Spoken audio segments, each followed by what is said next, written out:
So hello everyone, welcome to SSC calculations again. तो ये चल रही है हमारी 10% सीरीज, जिसमें हम सिर्फ वही क्वेश्चन कर रहे हैं जो 10% बच्चे या उससे कम परसेंट बच्चे कर पाते। तो इस क्वेश्चन में क्या बोल रहे हैं? इस क्वेश्चन में बोल रहा है in an equilateral triangle P Q R. देखो सबसे पहले इक्विलेटरल ट्राइंगल बनाते हैं। इक्विलेटरल ट्राइंगल क्या होता है?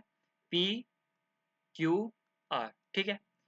S is point on the side Q R में एक एस पॉइंट है, ठीक है। यहाँ पे मान लेते हैं एस पॉइंट है, ठीक है। Such that Q R is equal to 3 QS। देखो क्यू आर है ना, ये 3 ऑफ क्यू एस है। ये अगर 1 है तो ये पूरा 3 है। देखो ये पूरा का पूरा अगर 3 है तो यहाँ से यहाँ तक 1 है, तो यहाँ से यहाँ तक कितना हो जाएगा? 2, है ना।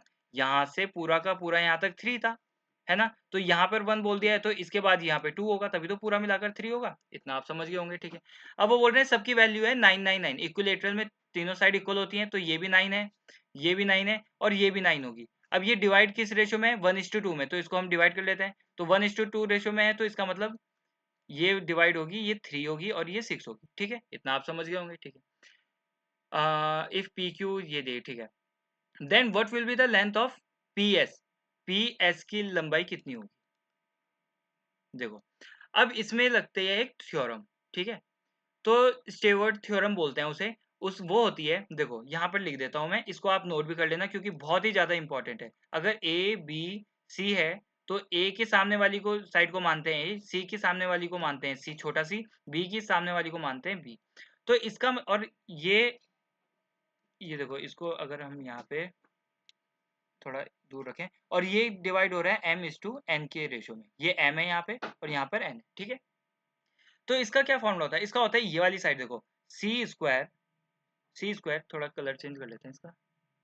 देखो C square, C square plus N, वो multiply by N, C square n plus B square और m। इतना समझ गए, ठीक है। Is equal to m plus n bracket के अंदर, ये मान लो x है, ये मान लो x है, ठीक है। एक्स स्क्वायर प्लस m है। ये आपको रटी हुई याद होनी चाहिए, इसमें बहुत क्वेश्चन बन जाते हैं, ठीक है। तो ये ऐसे ही हम पुट करेंगे। देखो सी का स्क्वायर, ये वाला की साइड स्क्वायर हुई, 9 9 जा 81 मल्टीप्लाई बाय m। देखो m/2 n, ये मान लेते हैं n, ये हो गया 6 प्लस ऐसे ही 9 9 जा 81 मल्टीप्लाई बाय ये वाला m, तो 3 is equal to m plus n कितना हुआ? 6 प्लस 3 तो 9 है और इक्विलेटरल साइड भी है, सारी बराबर ही होंगी। अंदर होगा एक्स स्क्वायर मान लो ये x है जो हमें फाइंड करनी है, प्लस mn, 6 3 जा 18। ये आप समझ गए, ठीक है। अब देखो जब 9 से हम डिवाइड करेंगे 9, ये कितना आ जाएगा?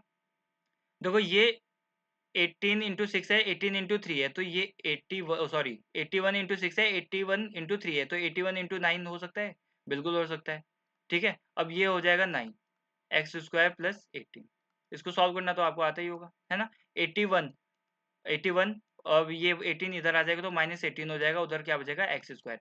81 में से 18 जाएगा, 63 बचेगा और एक्स स्क्वायर, स्क्वायर यहाँ से हटाएंगे तो यहाँ पर रूट लग जाएगा, तो एक्स की वैल्यू कितनी आ गई? √63, √63। तो ऑप्शन होगा ये।